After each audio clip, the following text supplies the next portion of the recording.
여러분 때문에 행복합니다. 3개월 만에 다시 이렇게 온라인 예배를 드리게 되었습니다. 오늘 말씀의 제목은 부탁하며 권면합니다입니다. 저희가 오늘 읽었던 말씀에 보니까 끝으로라고 되어 있어요. 왜 끝으로일까요? 데살로니가 전서 말씀 저희가 벌써 2달 동안 나누고 있는데, 저희가 2달 동안 나눴던 말씀들 한번 쭉 제가 이제 앞에 보여드렸거든요.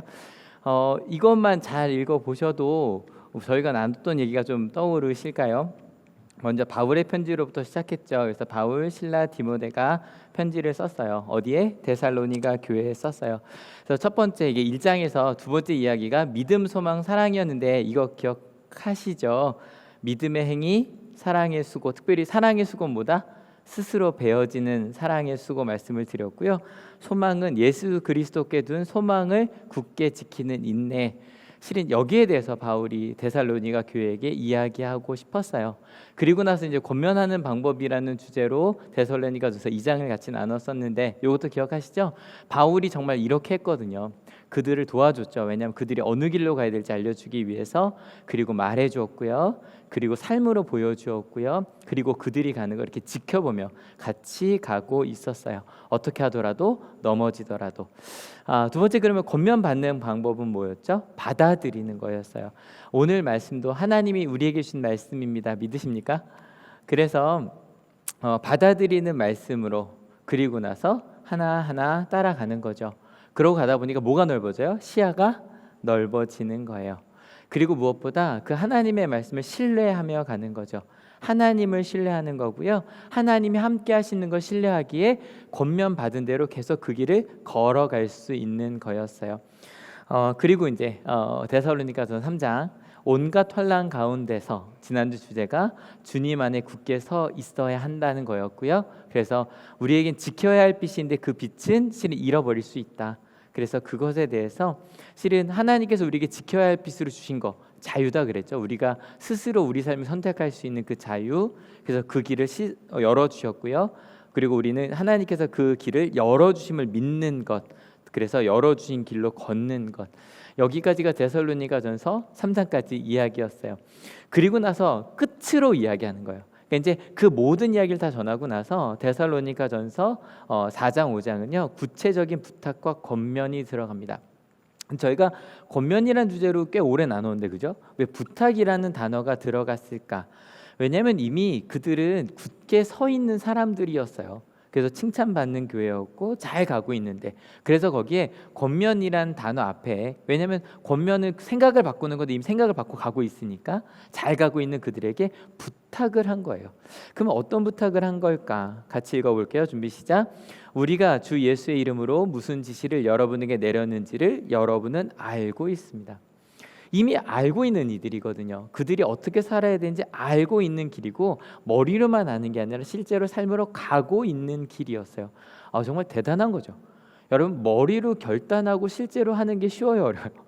어려워요. 그러니까 저희가 이런 말 하죠. 시작이 반이고, 데살로니가 교회는 시작한 정도가 아니라 꽤 이미 가고 있는 곳이었어요. 근데 시작이 반이긴 하지만 그 나머지 반도 쉽진 않아요. 그래서 시작했다면 끝까지 가야죠. 끝까지 가려면 이건 처음 가는 길이잖아요. 새로운 길이기 때문에, 모르는 길이기 때문에 그 길을 갈 때 어떤 길로 가야 되는지. 근데 제가 볼 때 예수 그리스도, 예수님의 생명의 길 오직 한 길이시지만 예수님과 함께 갈 때 꽤 다양한 길을 거쳐가게 되는 것 같아요. 어떤 선택을 할 때 그 중에 무엇이 십자가의 길인지 선택해야만 하죠. 그리고 근데 예수님의 길을 선택하다 보면 어느 길은 좀 가면 안 되는, 조심해야 될 길들이 있어요. 그래서 우리가 뭐 좋은 선생님은 어떤 선생님이냐 아시죠? 오냐오냐만 하면 되는 거 아는 거 아시죠? 뭔가 갈 때 잘했어, 그렇게 잘 가고 있어, 그 길로 조금만 더 가 라고 말하는 거 좋은 선생님이죠. 하지만 반대로 그건 아니야, 그 길로 가면 안 돼 라고 말할 수 있어야죠. 여러분, 음악이나 체육해 보셨죠? 전 둘 다 제대로 해본 적이 없는 것 같긴 한데, 실은 음악도 마찬가지고 악기를 배울 때도 마찬가지고 제일 중요한 게, 하다가 어느 순간인가 잘못된 습관이 들었을 때 그건 아니라고 말해주어야 되잖아요. 그죠? 그 부분이 되게 중요한 거죠. 또 옳은 방향은 그 길로 계속 더 노력해. 오케이 맞아 그 길로 가는 거야 라고 말해주는 게 필요하더라는 거죠. 그래서 바울도 이 두 가지, 잘한 길과 주의해야 될 거를 정확히 딱 구분해서 이야기해 줍니다. 같이 읽어볼게요. 하나님의 뜻은 여러분이 성결하게 되는 것입니다. 여러분은 음행을 멀리하여야 합니다. 아주 분명하죠? 첫 번째 가야 될 길 뭐예요? 성결의 길이에요. 그게 하나님의 뜻이라는 거예요. 여러분 가야 할 길, 성결. 실제로 그 성결교도 있죠. 그래서 교단 성결교도 있고. 근데 이 성결이라는 단어가 찾아보니까 성스러울 성의 깨끗할 결. 그래서 사전을 찾아보니까 거룩하고 깨끗한 상태래요. 근데 이게 이러면 좀 오해가 돼요. 상태잖아. 너 얼마나 깨끗해?라고 묻는 게 아니에요. 이 하기 아모스라는 단어는 이게 두 가지 변형이 있거든요. 근데 상태란 뜻도 있지만 이 하기 아모스라는 단어 자체는 거룩하게 하게 하는 과정을 뜻해요. 그래서 저희 마태복음 5장 아직도 계속 말씀드리잖아요. 우리는 복 있는 사람이고 세상의 빛과 소금이고 하나님의 완전하심처럼 너도 그 길로 가라. 여러분 이게 굉장히 거의 모든 복음서와 모든 서신서 구약부터 굉장히 중요하게 나오는 거예요. 거룩이라는 거. 하나님께서 완전하심처럼 우리도 거룩하게 되는 과정 중에 있다는 거예요. 그래서 우리 감리교회 창시자신 요한 웨슬리 목사님의 가장 중요한 교리 얘기할 때 성화, sanctification을 이야기하거든요. 거룩하여지는 거예요. 그래서 저희는 당회 때마다 그때 김민석 교수님 오신 다음부터 이야기를 하는데 요한 웨슬리 목사님이 살아계실 때 연회 때마다 이걸 같이 문답을 했다고 해요. 한번 저희도 한번 문답을 해볼까요? 우리 각 집에서 한번 해봅시다. 왜 하나님께서 감리회도라 불리는 사람들 이 땅에 세우셨는가? 교회를 특별히 국가를 개혁하기 위해서 이 땅에 성경적 성결을 전파하기 위해서. 성경적 성결, 성서적 성결, 저희가 지난주에 나눴던 하나님께서 열어주신 길, 하나님께서 굳세게 하신 길, 하실 길, 그것을 이 땅에 전하는 것. 그게 이 땅에 많은 교단들이 있지만 특별히 감리교도를 세운 하나님의 목적이다 라고 실은 감리교회가 생긴 이후부터 저희는 선언하고 있거든요. 여러분 우리가 이 땅에 살아가는 이유, 감리교인으로 살아가는 이유, 이 땅에 하나님의 나라, 하나님의 성경적 성결을 전파하기 위함입니다. 믿으십니까? 그렇다면 이게 우리가 가야 할 길이라면 조심해야 할 길도 있겠죠. 바로 뭐냐면 음행입니다. 음행이란 단어 포르네이아라고 되어 있는데요. 실은 이 포르네이아에서 포르노란 단어가 나왔습니다. 설명하지 않아도 돼요. 그래서 뜻도 보면 음행, 음란함입니다. 근데 우리 이렇게 생각할 수 있어요. 그럼요, 당연히 하나님의 길 성결해야죠. 우리는 그래도 음행은 하면 안 되죠 라고 당연하다고 생각할 수 있겠죠. 그럼 좀 더 가봅시다. 그럼 성결하게 되는 구체적인 방법은 뭘까요? 여러분 우리 거룩하게 삽시다라고 말한다 거룩해지는 거 아니잖아요. 그럼 어떻게 구체적으로 그렇게 될 수 있는가? 같이 읽어볼게요. 각 사람은 자기 아내를 거룩함과 존중함으로 대할 줄 알아야 합니다. 자기 아내를 거룩함과 존중함으로 대하라. 여러분 어떠세요? 당연한 거죠. 아마 지금 우리 집사님, 권사님들 남편에게 잘 봐. 뭐 이러고 계실 수도 있고 아니면 이럴 수 있어요. 왜 아내에게만 그 얘기하지를 실은 남편이든 아내든 둘 다 기분 나쁠 수 있어요. 그죠? 왜 그렇게 이야기를 한 걸까? 일단은 요거 얘기 좀 이따 이야기하면서 두 가지 거룩함입니다. 근데 이게 앞에 성결함이라고 번역된 단어의 명사형입니다. 그래서 성결됨이라고 번역을 해볼까요? 거룩하여지는 과정임 과정이 이제 명사니까. 그래서 이 거룩함과 존중함을 영어로 sanctification and honor라고 되어 있어요. 옆 사람을요, 우리 감리교의 가장 중요한 단어인 성화, 거룩하여지는 것, 그리고 명예, 아주 의로운 의무, 그것으로 대하라는 거예요. 여러분 이 이야기 어찌 보면 너무 당연한 거죠. 사랑하는 이들을 우리 옆에 가족들 또 우리 한번 좌우 볼까요? 좌우 보시면서 이렇게 sanctification and honor한 눈빛은 무엇일까요? 그것으로 이렇게 바라보는 거. 근데 여기서 우리가 기억해야 될 건 이 시대가 데살로니가, 그러니까 저희가 심지어는 데살로니가 마케도니아 얘기하기 때문에 우리가 쉽게 이해하기 쉬운 건 그리스 로마 문화의 정점에 있는 곳이에요. 그곳에 있던 사람들이었다는 거. 2000년 전이죠. 일단은 저희가 계속 이해하고 있는 유대부터 좀 가봅시다. 일단 유대인들은요 기본적으로 일부 일처제입니다. 이것도 저희에게 너무너무 당연한 건가요? 여러분 100년 전 조선시대 얘기만 봐도 당연하지? 않았어요. 근데 일단은 유대인들은 일부 일처제였습니다. 3,000년 전부터. 3,000년 전부터. 여러분 이건요. 실은 유대인들만이 아니라 아주 그 주변 사람들이 아주 이상한 일이었어요. 왜 어떻게 한 명 일부 일처제가 돼? 왜냐하면 특별히 유목민 같은 경우는 전쟁을 많이 하면 남자가 많이 죽을까요? 여자가 많이 죽을까요? 남자가 많이 죽었어요.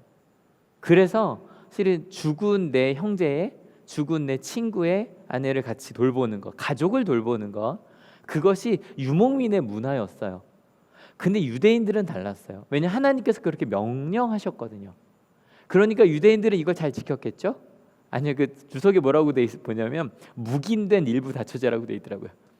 왜냐하면 쉽게 하나님의 가장 더 그레이트 킹 다윗 왕 부인 많았어요. 아시죠? 솔로몬은 뭐 셀 수도 없었고요. 일단은 일부 일처제가 옳다라고 믿었지만 실은 일부 다처제를 어쩔 수 없다라고 생각하고 있었어요. 하지만 어쨌건 일부 일처제가 맞다라고 믿었기 때문에 예수님 시대 복음에 보면 이혼 사유 갖고 논쟁을 벌입니다. 어떤 이유를 갖고 이혼해도 되는가? 되게 기분 나쁘죠, 그죠? 되게 기분 나쁘죠. 근데 이 생각을 해보면 이 당시 이혼은 남자가 하는 거였을까요, 여자가 하는 거였을까요? 그 당시 일방적으로 남자가 하는 거였어요. 그러니까 남자끼리 모여서 이런 사유는 이혼해도 되지 않아를 고민하고 있었던 거예요. 별로 기분 좋은 얘기는 아니죠.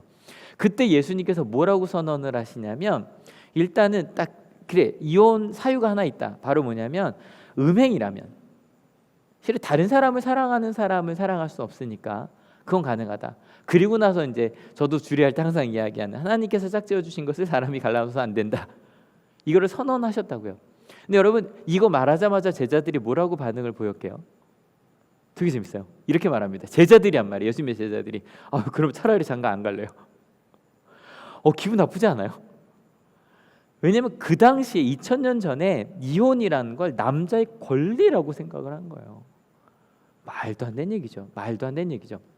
여러분 이게 2000년 전만 그랬을까요? 여러분 실은 몇 년 전만 해도 실은 학생들, 부모님들 이렇게 문제가 있을 때 이런 거잖아요. 주로 한 10년, 20년 전만 해도 남자가 돈을 버는 경우가 많았단 말이에요. 이건 역할을 나눈 거지 한 사람만 돈을 번 건 아니거든요. 근데 내가 돈을 버니까 너 알아서 나가. 그래서 실은 직업이 없어서 이혼하지 못한 어머님들도 실은 봤거든요. 갑질이죠, 그죠? 내가 돈을 버니까, 내가 힘이 있으니까. 여러분 이런 거 어찌 보면 우리 가운데 내가 무언가 높은 위치에 있기 때문에 내 마음대로 할 수 있어. 실은 관계를 끊는 것도 내 마음대로 하는 거야. 쌍방간이 아니었죠. 근데 여러분 이거는 조금 더 무섭게 가볼까요? 저희 어릴 때만 해도 매 맞는 건 당연했거든요. 학교에서 매 맞는 것. 저희 중2 때 담임 선생님이 정말 때리는 거 즐겨하시던 선생님이셨는데 근데 뭐 저희도 웃으면서 맞았지만 맞을 때 진짜 아팠거든요. 당연한 줄 알았는데 이제 당연하지 않게 되었죠. 그리고 이제 드디어 이제서야 한국에서는 부모가 자녀를 체벌하는 걸 금지하는 법이 입법 예고가 됐어요. 입법 예고도 아니죠. 이제 올라가 있는 거죠. 이제 올라가 있어요. 입법 예고 아직 거의 통과도 안 됐죠. 무언가 내가 위에 있으면, 내가 무언가 너에게 뭘 주면 그럴 수 있다고 실은 저희도 믿고 있었던 거예요. 지금까지. 그런데 2000년 전에 실은 예수님의 그 복음을 너무너무 기쁘게 받아들인 바울이 선언한 거예요. 너희는 어떻게 해라? 거룩함과 존중함으로 대하라. 어디부터? 가장 가까운 사람들부터. 여러분 이게 정말 중요합니다. 왜냐하면 정말 가장 가깝기 때문에 함부로 하는 경우가 되게 많아요. 자녀에게, 학생에게, 실은 친구들끼리도 마찬가지죠. 여러분 이게 유대의 문화였습니다. 그런데 데살로니가 교회는 유대인 교회가 아니었어요. 이방인 교회였다고요. 같이 읽어볼게요.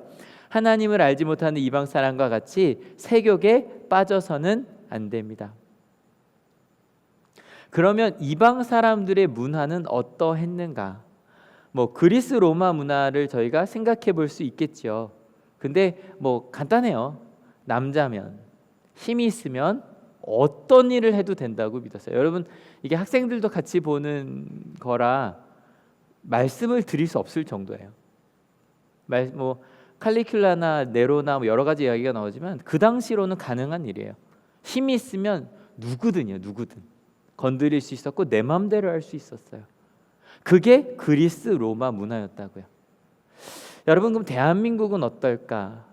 실은요, 대한민국만 해도요, 2001년에 미국에서 대한민국을 이렇게 순위를 매긴 게 있는데 뭐냐면 성매매 있잖아요. 성매매. 그것도 이제 인신매매. 원하지 않는데 억지로 돈으로 사람을 사고 파는 그것의 가장 위험한 나라 3단계로 우리나라가 있었어요. 2001년이요. 그리고 2011년에야 성매매 특별법이 제정되었고요. 그게 실행되는데 3년이 더 걸렸어요. 지금도 많은 이들은 성으로 사람을 돈으로 사고 파는 게 어쩔 수 없다라고 생각하는 사람들이 많아요.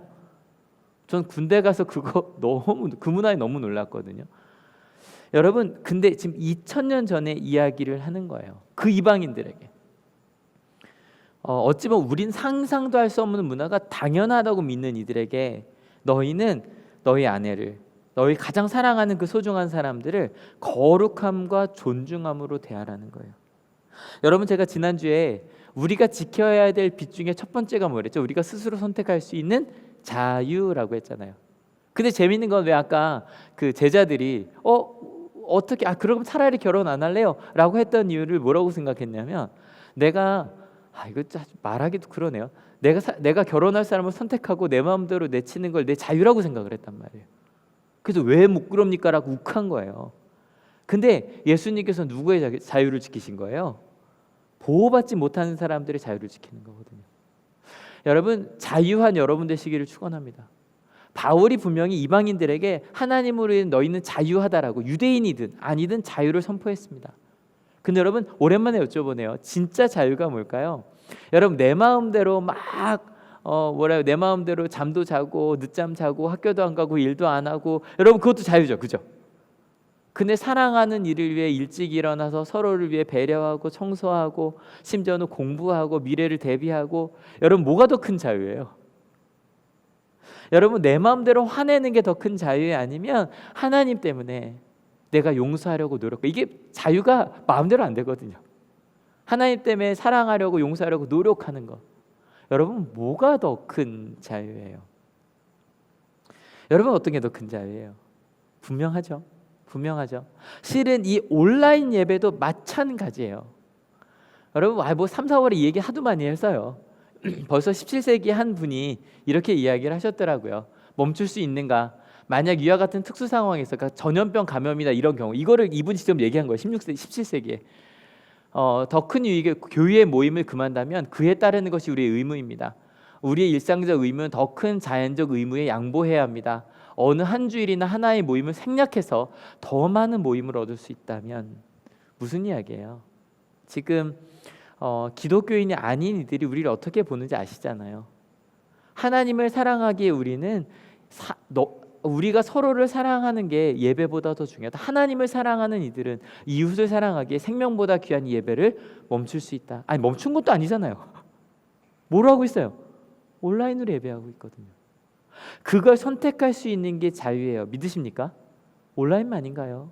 어디에서나 사랑하는 이들과 함께 가정 예배를 드리고, 사랑하는 이들과 함께 기도하고 찬양하고, 그게 예배입니다. 믿으십니까?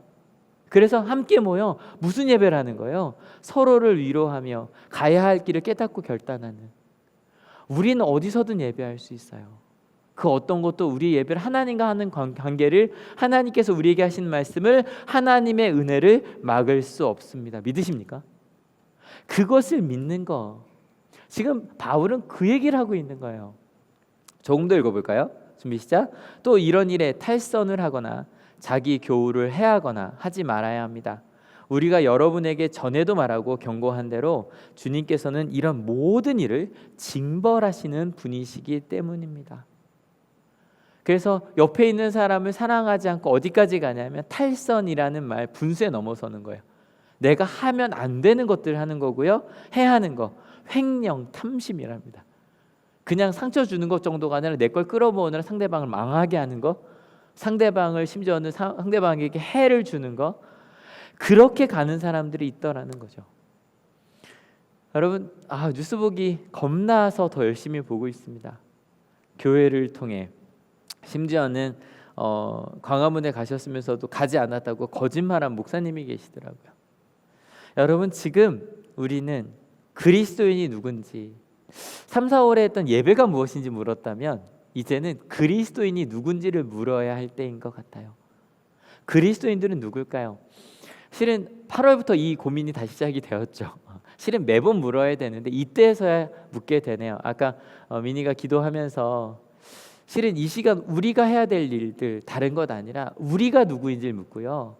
이 아픈 시간에 이 너무너무 재앙이라고 할 만한 이 시간에 우리가 어떻게 살아가야 되는 사람들 묻는 것, 그것이 바로 우리가 해야 될 일이겠죠. 이것을 고민하고 있는데 제가 대학교 때 저희 전도사님이셨던 목사님께서 한 글을 올리셨어요. 근데 그 글을 읽다가 너무 좋아서 저희 SNS에서도 제가 스크랩을 했었거든요. 제목이 한번 같이 읽어볼까요? 나는 기독교인이에요 라고 말할 때예요. 한 몇 구절을 좀 같이 읽어보려고 합니다. 읽어볼게요. 나는 기독교인이에요 라고 말할 때 난 구원받았다 라고 외치는 게 아니에요. 난 가끔 길을 잃어요. 그래서 이 길을 택했어요 라고 속삭이는 거예요. 말 너무 멋있죠. 이게 영어로 봐야 더 확 와닿아요. 실은 딱 구분이 잘 돼요. 그래서 나 샤우팅해요. 야, 나 구원받는 사람이야. 너 니들 지옥 갈 거야. 이게 아니라는 거예요. 오히려 너무 부끄러워서 저는 길을 잃는 사람인데 하나님께서 주신 이 길을 겨우겨우 선택한 사람일 뿐이에요. 또 읽어볼까요? 준비 시작. 나는 기독교인이에요 라고 말할 때 교만함으로 이렇게 말하는 것이 아니에요. 발을 헛디뎌 비틀거려서 하나님께서 나의 인도자가 되길 바란다고 고백하는 거예요. 노란색으로 된 거 딱 보시죠. 휴먼 프라이드예요. 세상적인 자랑, 그걸 말하는 게 아니라 하나님이 나의 인도자가 되어달라고, 하나님이 나의 인도자가 되어달라고, 아니면 난 갈 수 없다라고 말하는 사람이라는 거예요. 또 읽어볼까요? 나는 기독교인이에요 라고 말할 때 강하다는 것을 드러내려고 하는 것이 아니에요. 내가 약해서 계속할 수 힘을 달라고 기도한다고 말하는 것이에요. 난 무너지지 않아. 난 이 길을 갈 거야 라고 말하는 것이 아니라 그저 난 to carry on 뭐예요? 계속할 힘이 나에게는 없어요. 신앙대로 난 살아갈 힘이 없어요.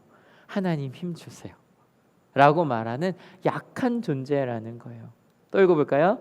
나는 기독교인이에요 라고 말할 때 모든 것을 다 안다고 생각하는 것이 아니에요. 나는 혼돈에 처해 있어서 겸손하게 가르쳐달라고 요청하는 것이에요. 난 다 알아. 내가 뭐라 니네 모르지? 라고 말하는 게 아니라 나의 혼란을, my confusion이잖아요. 나의 혼란을 제발 가르침을 달라고. 나는 배워야 하는 사람이라고. 그렇게 아주 겸손하게, 아니 겸손하게란 말도 좀 그러네요. 그냥 무릎 꿇고 요청하는 사람이라는 거예요. 너무 글이 좋아서 누군지 좀 찾아봤어요. 그랬더니 캐럴 윈머라는 분인데요. 검색을 해보니까 그분 아직 살아계세요. 살아계시고 그분의 이제 저기도 있더라고요. 뭐예요 이게? 홈페이지도 있고요. 홈페이지도 있고 또 실은 이 제목만 가지고 찾아봐도 그 제목만 가진 홈페이지가 따로 나와요. 근데 이 밑에 보니까 그분이 왜 이 글을 썼는지에 대해서 좀 쑥 써놓으셨어요. 이거는 다 저희 영어 시간 아니니까. 근데 1988년이었대요. 생각을 해보니 1988년 이제 그때가 좀 떠오르신 분들이 미국이 어떤 분위기였는지가 좀 떠오르실 거예요. 미국이 세상을 딱 이렇게 이끈다고 믿었던 때였어요. 지금도 그러고는 있지만 그때였어요. 근데 그때 이렇게 이야기를 하는 거예요. 자기 주변 사람 기독교인들이 자기만 옳다고, 그러니까 셀프 라이처스니스라고 돼 있거든요. 나 스스로 난 옳은 사람이야 라고 하면서 아주 과격하게 가는 그런 것들이 너무너무 화가 나더래요. 자기 주변 난 크리스찬인데 막 여기저기서 난 가르치는 사람들이 되어 있더라는 거예요. 기독교인들이. 왜냐하면 지금은 조금 이제 내려가고 있지만 그 당시만 해도 정말 기독교가 미국에서 가장 큰 힘이었잖아요. 힘이었기 때문에. 그래서 이 캐롤이 이제 생각을 한 거예요. 이건 아닌데라고 생각하고 이제 글을 쓰는 사람이니까 그러면 내가 그리스도인으로서 경험한 게 뭐지? 라고 이렇게 하나씩 써본 거예요. 근데 쓰다 보니까 처음에 막 너무너무 화가 났는데 하다 보니까 내가 그리스도인으로 경험한 은혜들을 쓰다 보니까 눈물이 나더라는 거예요. 이게 두 번째 단락이 이게 좀 길게 나와 있거든요. 실은 이번 한 주 혹시 목요일 날 그 손으로 묵상 영상을 보신 분들은 제가 좀 흥분했던 거 보이셨죠? 너무 마음이 아프고 힘들었어요. 그런데 하나님께서 목요일 고린도 후서 말씀을 통해서 옛것은 지나갔어. 무너질 건 무너져야겠더라고요. 그리고 내가 새로운 피조물로 세울 거야. 여러분 어제 고린도후서 말씀도 너무 좋지 않았어요? 너희가 기도할 때 내가 듣고 널 도울 거야. 하나님 우리와 함께 하시는구나. 그렇게 특별히 오늘 말씀을 일주일 내내 묵상하면서도 정말 큰 위로를 받았거든요. 여러분 바울이 3000년 전에 우리에게 했던 이야기, 그리스도인이 어떻게 살아야만 하는가, 힘이 있으면 함부로 된다고 생각했던 그때에도 어떻게? 거룩함으로, 어떻게? 존중함으로 그렇게 대하라고, 그것이 맞다고 이야기했던 것. 캐롤의 시를 조금만 더 읽어볼까요? 같이 읽어볼게요. 나는 기독교인이에요 하고 말할 때 내가 완벽하다고 주장하는 것이 아니에요.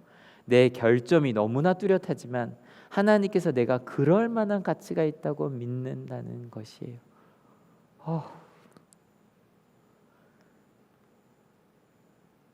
나는 아무 존재가 아닌데.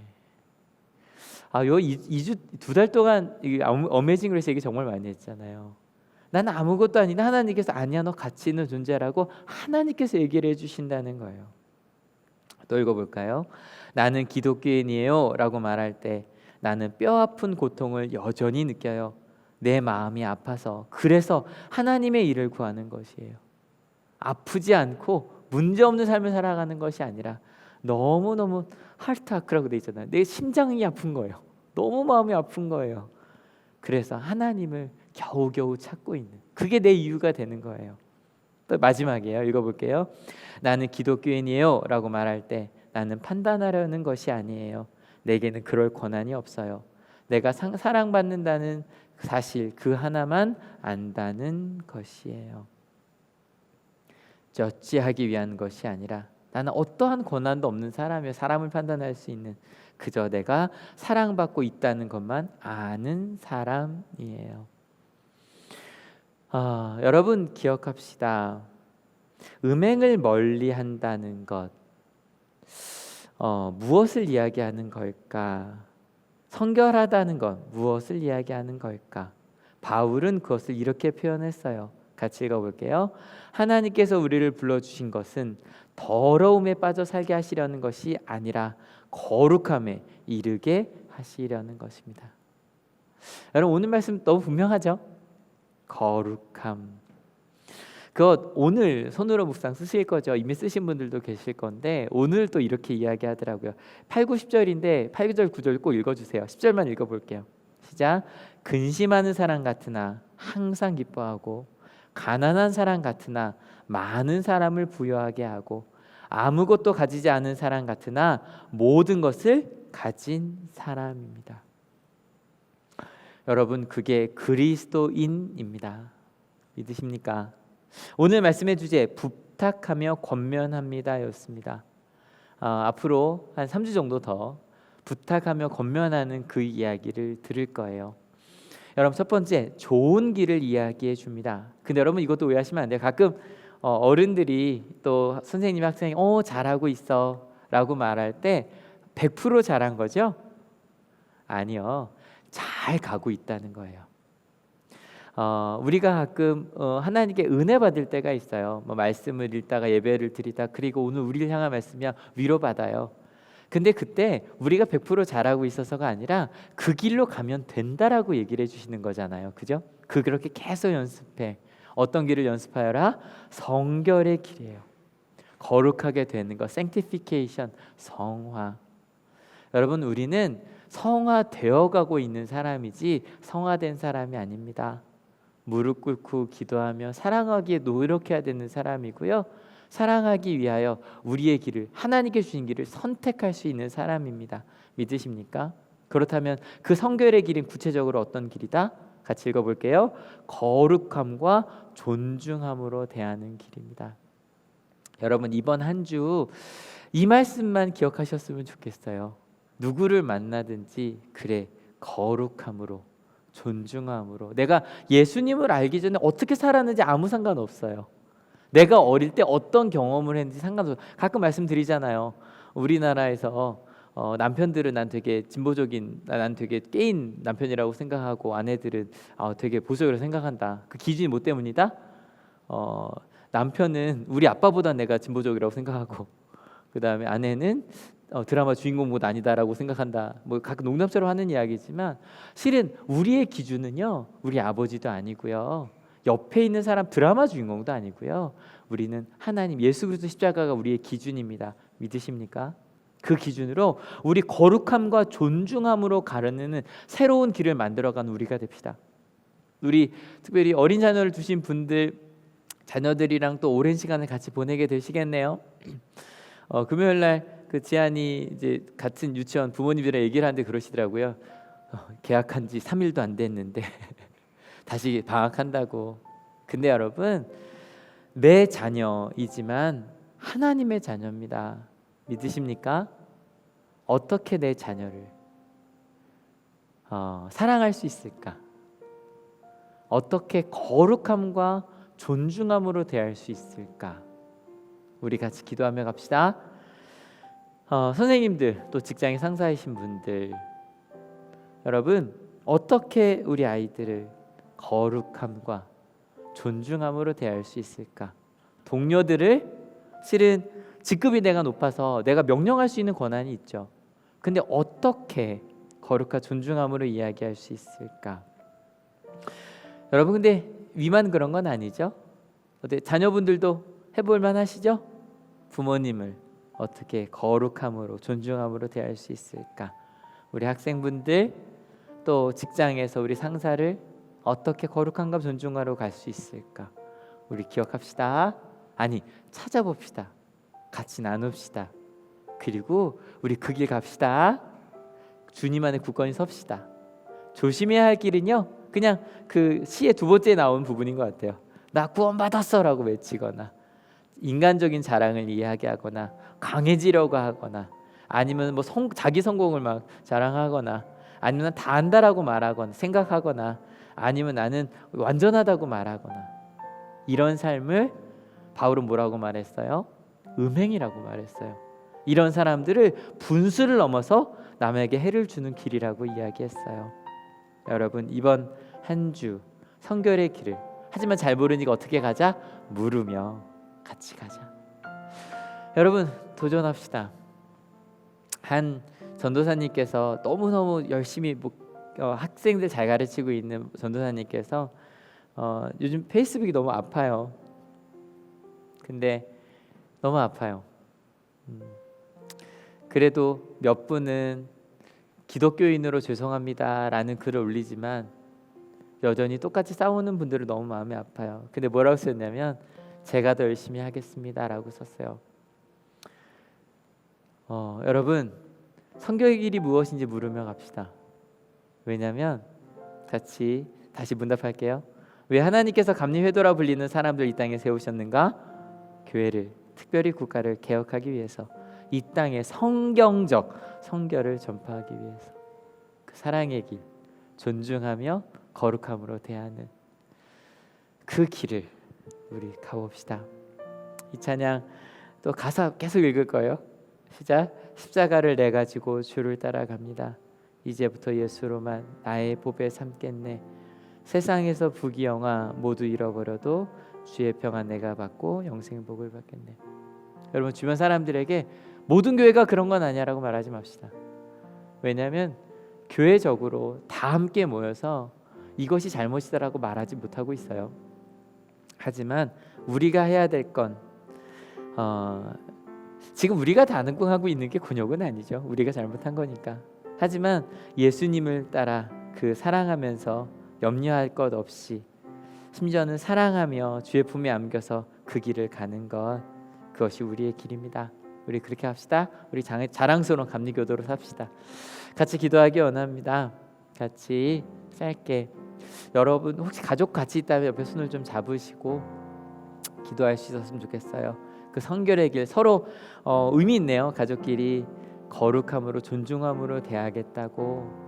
그리고 친구끼리 그렇게 같이 기도하면 좋겠네요. 같이 기도하시겠습니다. 하나님, 거룩함과 존중함으로 대하는 저희들이 되겠습니다. 주님, 도와주셔서 우리에게 계신 그 은혜가 무엇인지 보며 들으며 갈 수 있는 저희들 될 수 있도록 주님 인도하여 주시옵소서. 가족들이 같이 손잡고 기도합니다. 혼자서 기도합니다. 마음이 아픕니다. 그런데 바울은 똑같은 시간에 편지를 보냈습니다. 그렇게 살라고, 거룩한 길, 성결의 길이 우리의 길이라고 말했습니다. 그렇게 함께 가는 저희 되게 하여 주시옵소서. 하나님, 오늘 우리에게 위로의 말씀을 주셔서 감사합니다.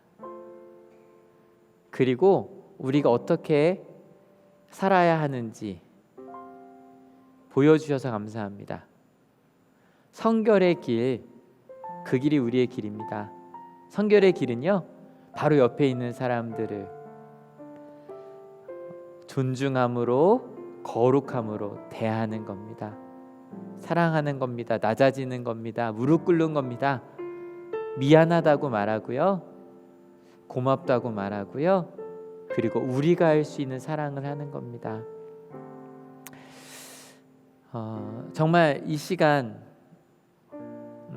전국에 있는 모든 교회가 손잡고 온라인으로 회개 기도를 할 수 있었으면 참 좋았을 텐데, 근데 하나님, 여전히 부족한 게 저희니까요. 하나님, 하나님의 길을 같이 갈게요. 실은 저희도 똑같네요.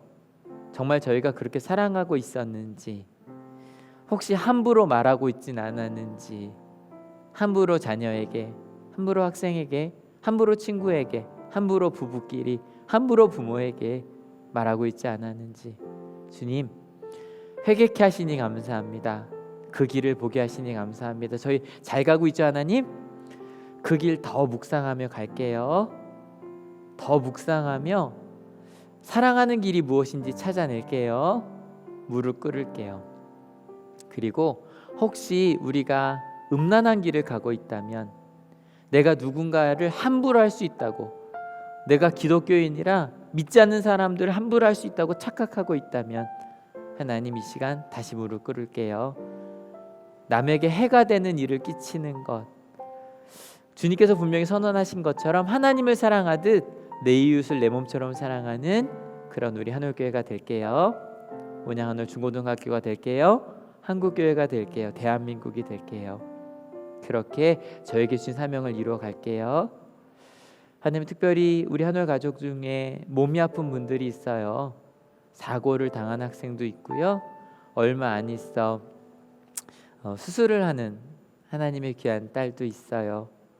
군대 간 우리 대한이도 있고요, 가족이 어려워서 일을 해야 하는 청년들도 있고요, 두려움과 자녀에 대한 걱정 때문에, 부모에 대한 걱정 때문에 마음 아파하는 이들이 있어요. 같이 예배하고 같이 손잡고 기도했으면 조금 더 좋았겠네요. 근데 주님, 그래서 더 이렇게 기도할게요. 전국에 있는 한올교회 가족들이 있어요. 지금 송도에서 예배하고 있겠지요, 지금 평택에서 예배하고 있겠지요, 지금 서울에서 예배하고 있겠지요, 지금 경주에서 예배하고 있겠지요, 천안과 아산에서, 그리고 전 세계에서 함께 예배하고 있겠지요. 저 이 자리에서 그 하나님의 마음, 성결의 길을 마음에 품고 정말로 거룩함과 존중함으로 대하는 것이 무엇인지 저희 해낼게요. 찾아낼게요.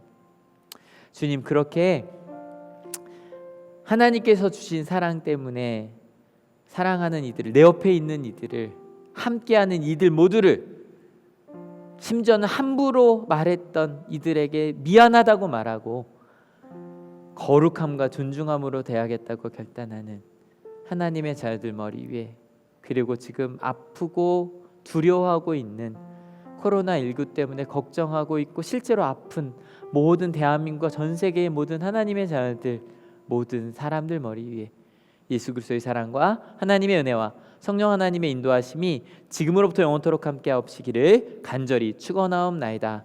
아멘.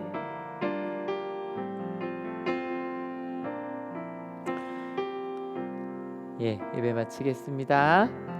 가족끼리 서로 은혜의 말씀 나누면서 우리 이렇게 이야기할까요?